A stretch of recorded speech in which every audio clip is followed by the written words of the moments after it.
Good evening class. आप सभी लोग अच्छे होंगे। चलो आज हम अपने यूट्यूब चैनल पर फिर से आ गए हैं। तो फर्स्ट ऑफ ऑल सबसे पहले हम ये बताना चाहते हैं कि आज चैप्टर नंबर 1 क्लास 12 का जनरल रिप्रोडक्शन को कंप्लीट करने जा रहे हैं। तो आइए सभी लोग आप लोग देखिए जनरल रिप्रोडक्शन होता क्या है। जनन जनन अपने जैसी संतान का निर्माण करना या अपने जैसी संतान उत्पन्न करना जनन रिप्रोडक्शन कहलाता है। तो फर्स्ट ऑफ ऑल हम सबसे पहले आपको रिटर्न में व्हाइट बोर्ड पर बता रहे हैं। अपने जैसी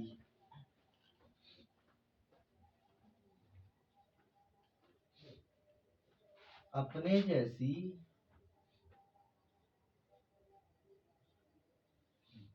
संतान का निर्माण करना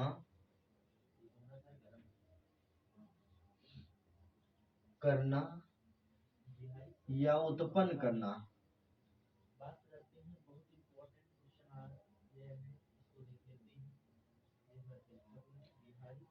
करना जनन रिप्रोडक्शन कहलाता है। जनन रिपो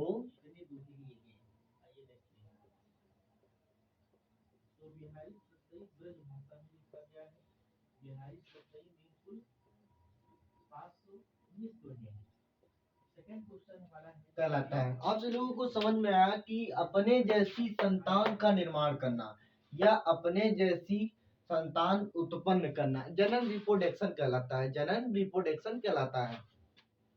तो हम नेक्स्ट हेडिंग पे आते हैं। जो संतान का निर्माण करते हैं उसे हम क्या कहते हैं? जनक। जनक होता क्या है? जो अपने जैसी संतान का निर्माण करता है उसे जनक कहते हैं। तो आइए आप सभी लोग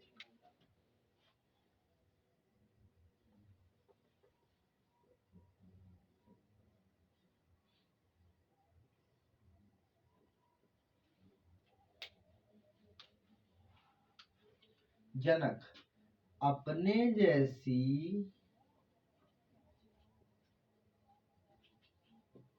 अपने जैसी संतान का निर्माण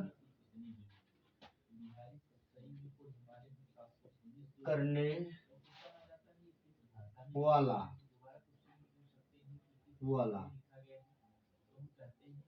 जनक कहलाता है। जनक कहलाता है। आप सभी लोगों को समझ में आया होगा कि जनक अपने जैसी संतान का जो निर्माण करता है उसे जनक कहते हैं। अपने जैसी संतान का निर्माण करता है उसे जनक कहते हैं। तो थर्ड नंबर पे आते हैं। संतानित क्या होती हैं?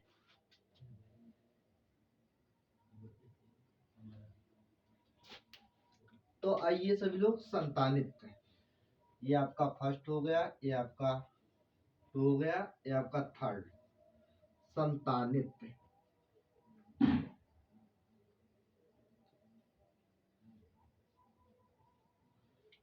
संतानित तो आप सभी लोगों को बताया कि संतानित अपने जैसी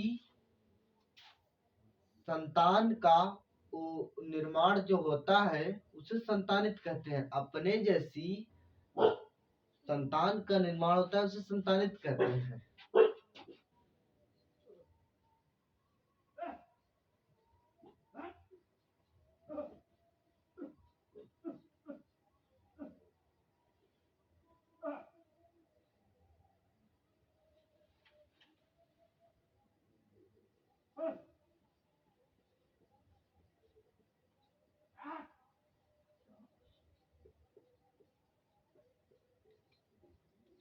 अपने जैसी संतान का जो निर्माण होता है उसे संतानित कहते हैं। उसे संतानित कहते हैं। उसे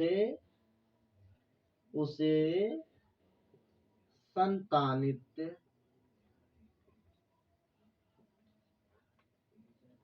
कहते हैं। उसे अपने जैसी संतान का जो निर्माण होता है या संतान उत्पन्न होती है उसे ही संतानित कहते हैं।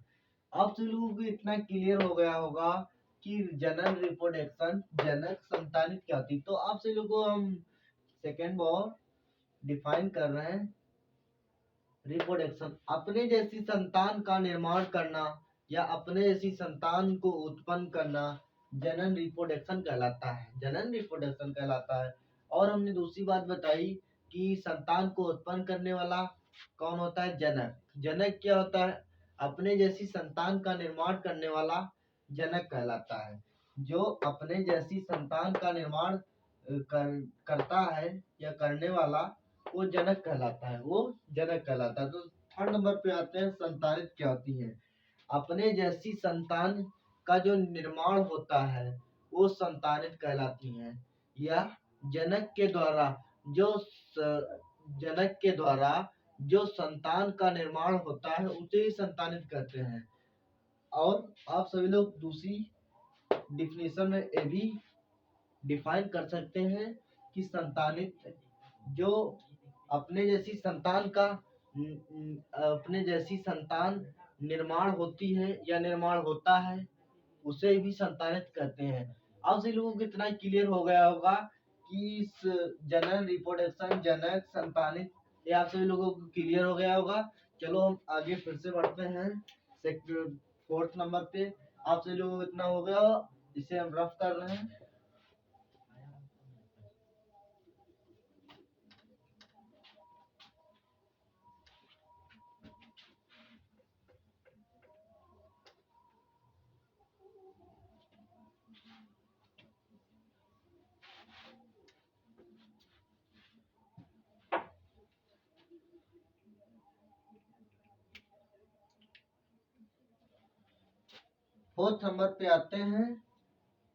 फोर्थ नंबर पे आते हैं अलौकिक।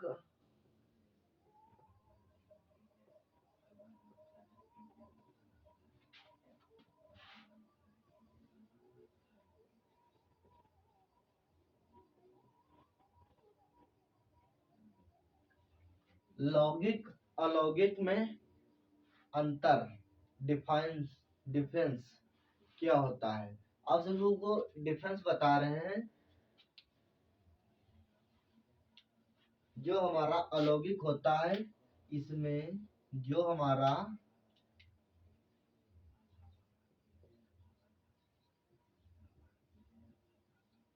अलौकिक होता है उसमें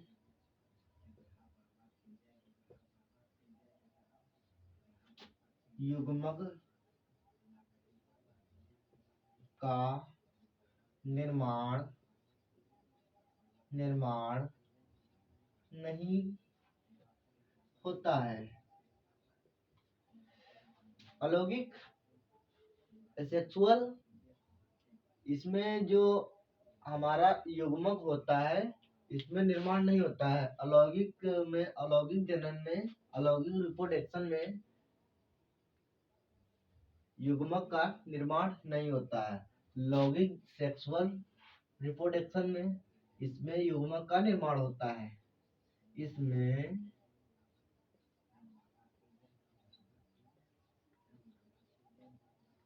का निर्माण होता है। इसमें युग्मक का निर्माण नहीं होता है। इसमें युग्मक का निर्माण होता है। आप लोगों को इतना डिफाइन क्लियर हो गया होगा। सेकंड नंबर पे आते हैं इसमें दो जनक सहायता करते हैं। जो हमारा अलौकिक जनन होता है इसमें दो जनक सहायता करते हैं। इसमें दो जनक सहायता करते हैं। और सेकंड नंबर पे इसमें भी आते हैं, इसमें भी दो जनक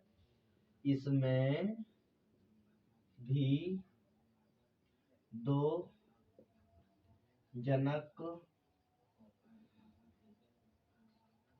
सहायता करते हैं। इसमें भी दो जनक सहायता करते हैं। आप सभी को क्लियर हो गया होगा। हमने 2 पॉइंट बताए। फर्स्ट पॉइंट, इसमें युग्मक का निर्माण नहीं होता है अलौकिक रिप्रोडक्शन में। लौकिक रिप्रोडक्शन में इसमें युग्मक का निर्माण होता है। सेकंड पॉइंट पे आते हैं, इसमें दो जनक सहायता करते हैं, इसमें भी दो जनक सहायता करते हैं। आप सभी लोगों को इतना क्लियर हो गया होगा। इसमें दो जनक सहायता करते हैं, उसमें भी दो जनक सहायता करते हैं। तो थर्ड पॉइंट पे आते हैं हम, अलौकिक में निषेचन नहीं होता है। अलौकिक जनन में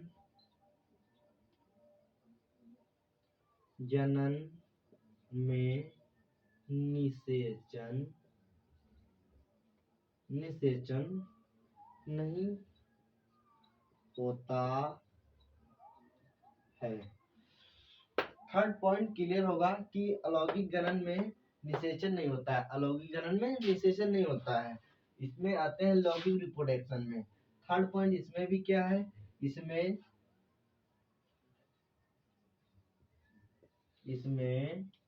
निषेचन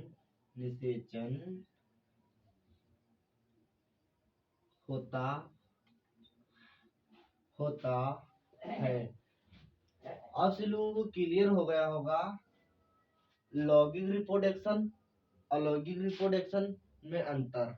तो हम आप सभी लोगों को सेकंड दोबारा डिफाइन करा रहे हैं, सभी लोग अच्छी प्रकार से समझिएगा।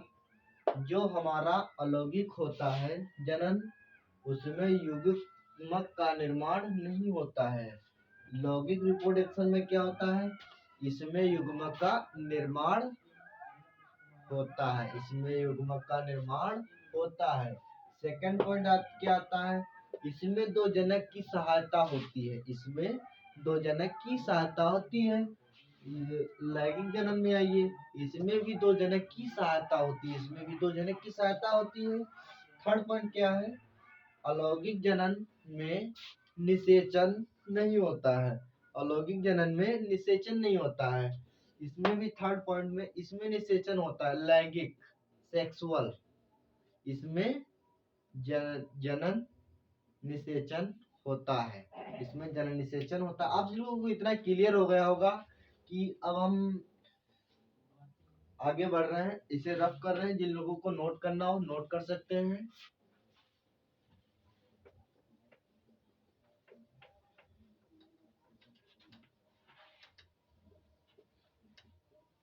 आप सभी लोगों को इतना बताया, अच्छी प्रकार से समझिएगा। आप सभी लोगों को अच्छी प्रकार से समझ में आ जाएगा।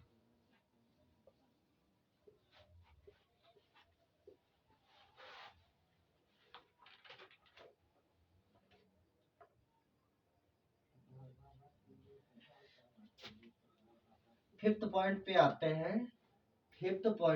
आते हैं आकार की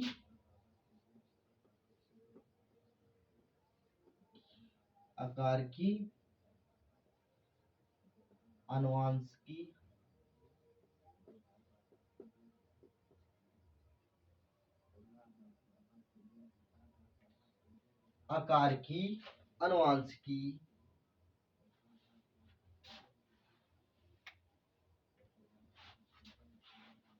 ये आप सभी लोगों को मैं क्लोन समझाने जा रहा हूँ। क्लोन अच्छी प्रकार से समझिएगा।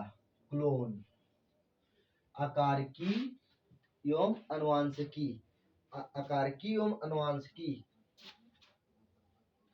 समान आकार की एवं अनुवांशिकी का जब समान होता है, संतान आकार की क्लोन क्या होता है, आप सभी लोगों को बता रहे हैं कि संतान आकार की एवं अनुवांशिकी के रूप से अपने जनक के समान होती है। आकार की एवं अनुवांशिकी अपने जनक के समान होती है, अपने जनक के समान होती है, उसे ही क्लोन कहते हैं, उसे ही क्लोन कहते हैं। तो आप सभी लोगों को हम डिफाइन करा रहे हैं क्लोन।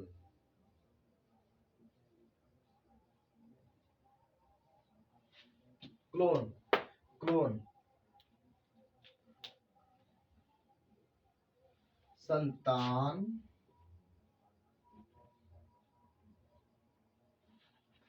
आकार की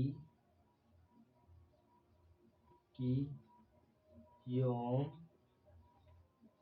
आकार की एवं अनुवांशिकी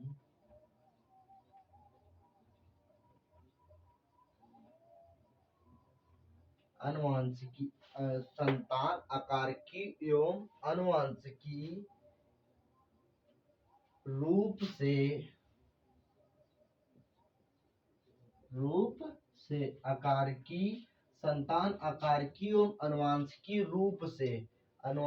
रूप से अपने जनक के समान अपने जनक के समान होती है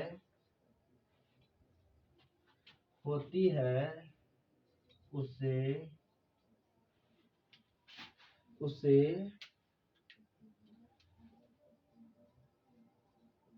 क्लोन कहते हैं। देखिए आप सभी को फिर से हम डिफाइन करा रहे हैं। क्लोन जब आकारकी एवं अनुवांशिकी एक गुण होते हैं, आकारकी एवं अनुवांशिकी जब गुण समान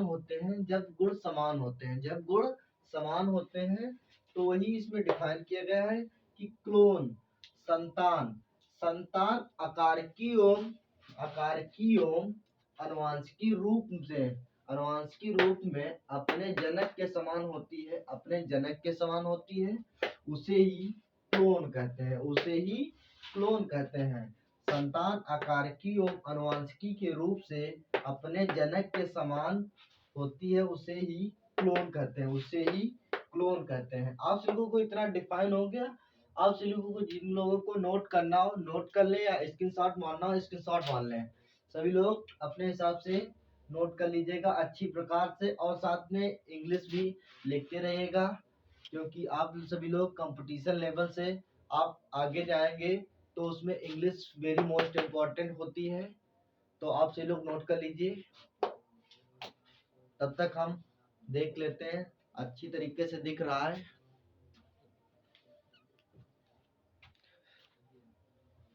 हाँ, अच्छी प्रकार से दिख रहा है। आप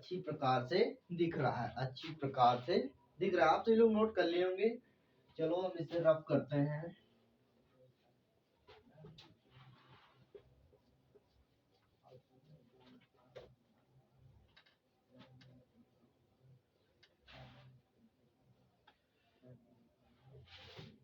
रफ कर दिया।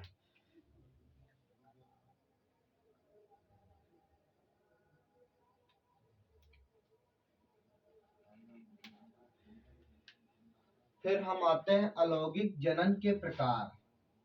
6 पॉइंट पे आते हैं हम।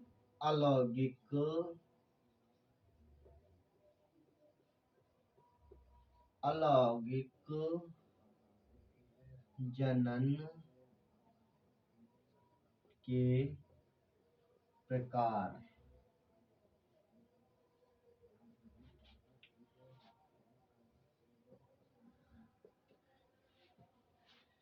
इसके प्रकार 6 होते हैं।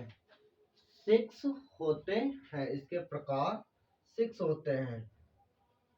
इसके प्रकार 6 होते हैं।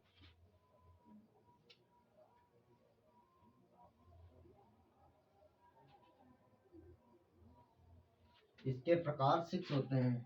1 2 3 4 5 6। तो सबसे पहले क्या आता है यहाँ पर? विखंडन। सबसे पहले इसका प्रकार विखंडन होता है। फिर सेकंड पॉइंट पे मुकुलन होता है। मुकुलन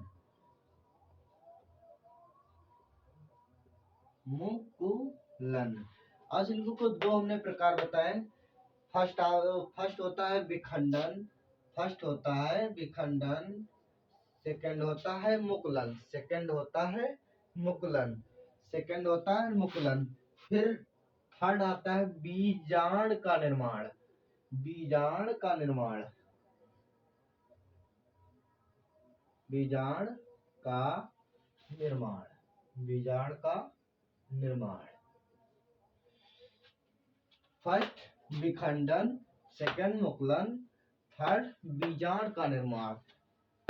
फर्स्ट विखंडन, सेकंड मुकुलन, थर्ड बीजांड का निर्माण, बीजांड का निर्माण। फिर फोर्थ आता है आपका खंडन, फोर्थ आता है खंडन। फोर्थ आपका प्रकार है खंडन। फर्स्ट है विखंडन, फर्स्ट है विखंडन, सेकंड है मुकुलन, थर्ड है बीजांड निर्माण, फोर्थ है खंडन। आपसे लोगों को हमने 4 काइंड्स बताए लौकिक जनन, लौकिक रिप्रोडक्शन के हमने 4 काइंड्स बताए, प्रकार बताए। अब लोगों को अच्छी तरीके से समझ में आ गया होगा, ये हम उम्मीद करते हैं। तो हम 5th पॉइंट पे आते हैं। देखिए 5th काइंड्स क्या होता है।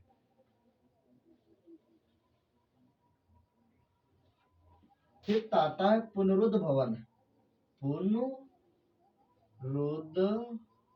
भवन, पुनरुद्ध भवन। इसका 5th काइंड्स प्रकार पुनरुद्ध भवन, पुनरुद्ध भवन। तो फर्स्ट हो गया आपका विखंडन, सेकंड हो गया मुकुलन, थर्ड हो गया बीजांड का निर्माण, फोर्थ हो गया खंडन, फिफ्थ होगा पुनरुद्ध भवन। आप सभी लोगों को हमने 5th काइंड बताए जनन, लौकिक जनन, रिप्रोडक्शन के। अच्छी तरीके से समझ में आ गए होंगे, अच्छी तरीके से समझ में आ गए होंगे। फिर आपका आता है 6 पॉइंट। 6 पॉइंट क्या है? वर्धिकायक का नियम।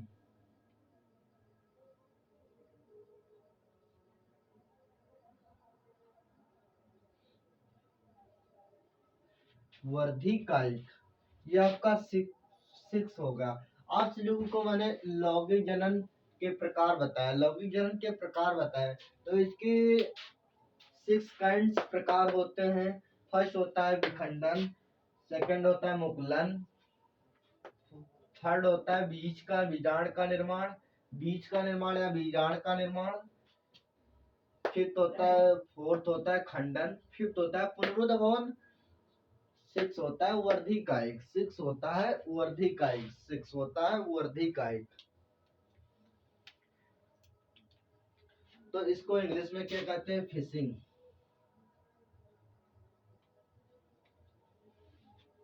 विखंडन को फिशिंग कहते हैं, फिशिंग। विखंडन को फिशिंग कहते हैं, मुकुलन को बॉन्डिंग कहते हैं, बॉन्डिंग कहते हैं।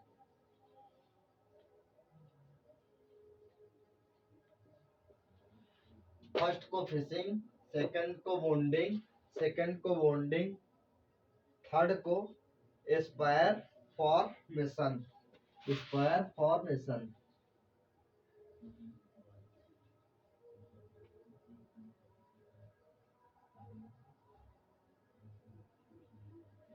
Aspire formation. फर्स्ट को फिशिंग, सेकंड को बॉन्डिंग, थर्ड को एस्पायर फॉर्मेशन, एस्पायर फॉर्मेशन। फिर हम इसी तरीके से खंडन को क्या कहते हैं? फार्गोमेशन,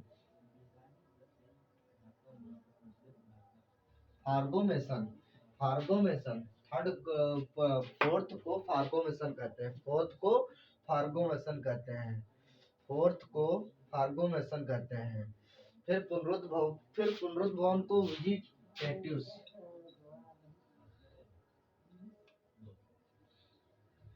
वेजिटेटिव्स, वेजिटेटिव्स कहते हैं, वेजिटेटिव्स कहते हैं, वेजिटेटिव्स कहते हैं, वेजिटेटिव्स कहते हैं, वेजिटेटिव्स कहते हैं, वेजिटेटिव्स कहते हैं, वेजिटेटिव्स कहते हैं। आप लोगों को मैंने इतना बताया अच्छी प्रकार से क्लियर हो गया होगा, आप सभी लोग अच्छी प्रकार से समझ गए होंगे, ये हम उम्मीद करते हैं। चलिए आप सभी लोग नोट करना हो जिन लोगों को नोट कर लीजिए, नहीं तो स्क्रीनशॉट मार लीजिए। चलो ठीक है, अब हम नेक्स्ट पॉइंट पे आते हैं। 1 मिनट रफ कर दें। फिर हम आते हैं विखंडन। फिशिंग क्या होता है? विखंडन।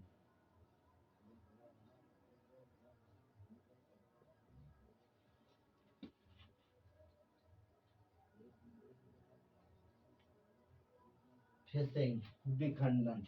आप सभी लोगों को हमने फिशिंग का भी अलौकिक जनन के प्रकार बताए थे, तो उसमें फर्स्ट काइंड था विखंडन। विखंडन के बारे में अब हम आप सभी लोगों को अच्छी प्रकार से डिफाइन करेंगे, अच्छी प्रकार से डिफाइन करेंगे।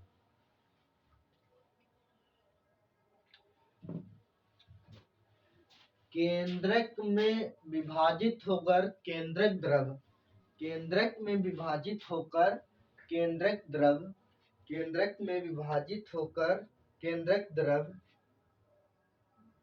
दो या दो से अधिक केंद्रक या केंद्रक में विभाजित होकर दो या दो से अधिक टुकड़ों में बांटा जाए, टुकड़ों में बांटा जाए, उसे ही विखंडन कहते हैं, उसे ही विखंडन कहते हैं। तो आइए हम सभी लोग डिफाइन कर देते हैं। केंद्रक एवं कोशिका, केंद्रक एवं कोशिका द्रव में दो या दो से अधिक भागों में बांटा गया या बांटा जाता है, उसे विखंडन कहते हैं, उसे ही विखंडन कहते हैं, उसे ही विखंडन कहते हैं।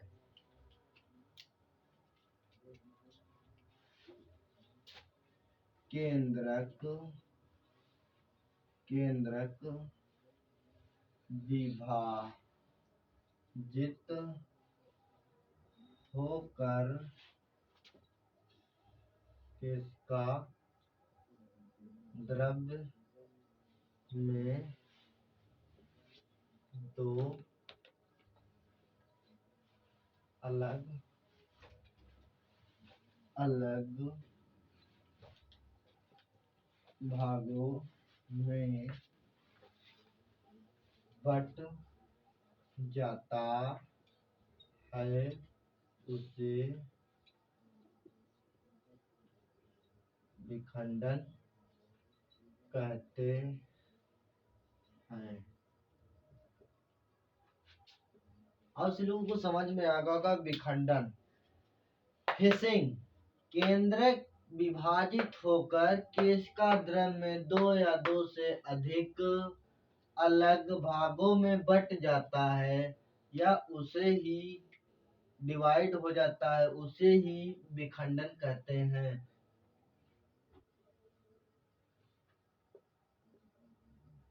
अधिक अधिक भाग, अलग अलग भागों में बट जाता है।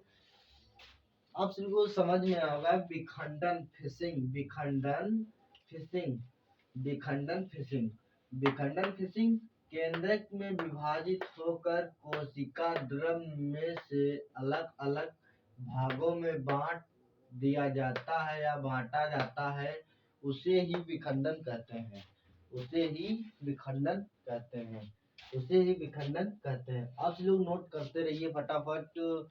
हम सेकंड पॉइंट पे आते हैं। विखंडन हो गया आपका, फर्स्ट था। सेकंड आपका था विखंडन के प्रकार।